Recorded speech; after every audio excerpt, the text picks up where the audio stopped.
Right, so once you've installed Pixel Port, it will download the Prism engine to run Steam, and then you have to connect Steam to Pixel Port.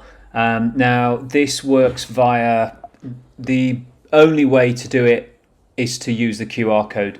There is a legacy system that uses your username and password, but it didn't work for me. So you have to have the Steam app installed on your phone to use the QR code.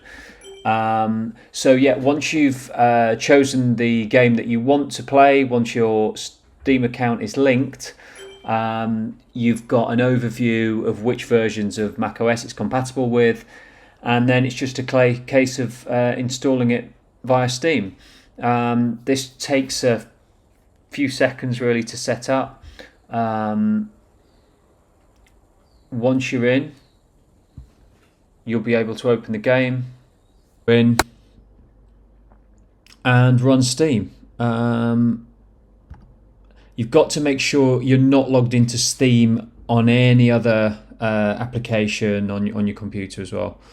And so it plays really well.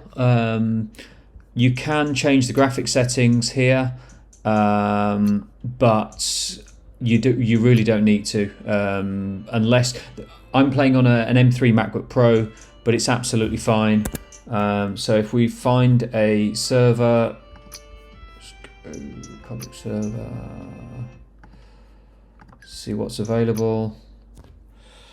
So if we just to give you an idea of the gameplay, the idea is to hide by painting yourself.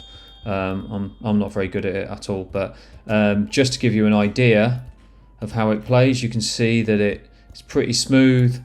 You can connect a Bluetooth controller to it as well, if you prefer. But it's really smooth, and yeah, it's the easiest way to set the game up on a Mac that I've found.